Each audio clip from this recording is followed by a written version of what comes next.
There are many women, as you say, Rebecca, standing up saying, I'm a feminist. Of all ages too, it's very exciting. I want equality and that's what I stand for. But there are also lots, celebrities included, saying, actually, I don't want to be described as a feminist. I see that as divisive.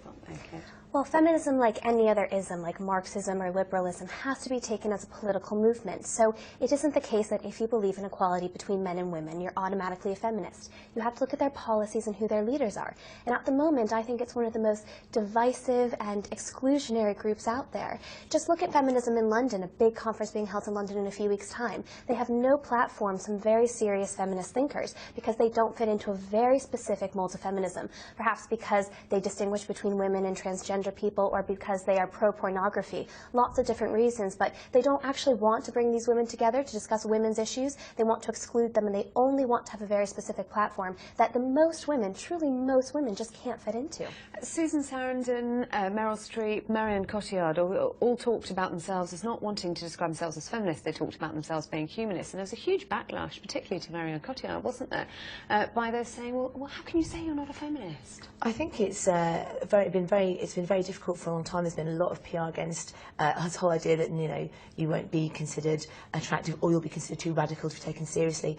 One of the things I'm excited about is that's changing, and I agree with you about the Feminism in London conference. It's one example of many of women organising a whole manner of different events that actually are radicalising and including women of all different backgrounds. One of the beauties of feminism is that it's grassroots. The whole point is you don't necessarily have to have, and in fact probably shouldn't have, a hierarchical structure or one leader. And why are they censoring prominent feminists? Well, I think you can't take one conference and say, this is, I want it run this way. Julie Bindel, for example. Julie Bindel is a great example of a feminist who's been very active and very outspoken, and she's banned from conferences around the country. She's a fan. I'm a big fan of Julie Bindel, and I've been involved in running Weekend the Night, and we've had her speak for us many times. You can't take, what you have to do is go, look at all the amazing stuff that's going on. Some people are speaking at different ones because of different politics, of course, but that's because the movement is broad. You can't have an agreement amongst 50% of the population. It's just not going to happen. What you can have is debate, and you can have people who, like Julie, who are going to be absolutely right for one crowd, who are going to divide others, but that's the beauty of feminism. It allows us to actually grow and learn together. It's an evolution. I think you've actually hit the nail on the head about why women aren't associating as feminists, because you're right. I didn't say that. It's very like you said, it's very difficult to get 50% or more of the population to agree to one thing, and feminism is political, and at the moment it's the arm of a left-wing ideology. They're calling for anti-austerity, they're calling for things that a lot of more conservative women, more libertarian women, more independent thinkers just can't fit into. But people like Beyonce, I would totally disagree with you. I actually do think austerity hits women hard. I think a lot of women who are traditionally not necessarily part of the movement are noticing that and coming towards like an awakening on many levels because they've been treated so badly. But you've also got conservative feminists of huge status like Beyonce, who's very much about, I can have as much money as men, I can take as much space. Beyonce isn't conservative. But then we've heard from the stars of the films, Hollywood stars saying, Emily Blunt, for example, Patricia Arquette saying, no, this isn't right. We are not getting paid the same. We're not getting paid the same. There aren't female directors. This is financiers saying, we will give you the money.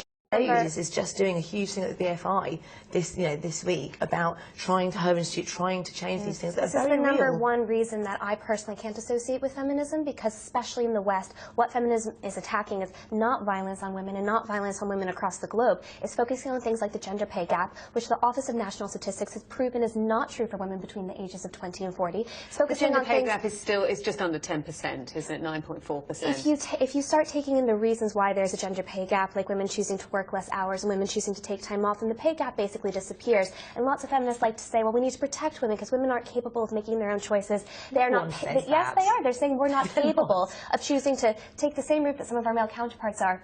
In which case women are actually more likely to be promoted and more likely to make more money. But a lot of feminists say if you don't fit into that very particular field where you can't make other choices, then we don't want to accept you, we're going to no platform you.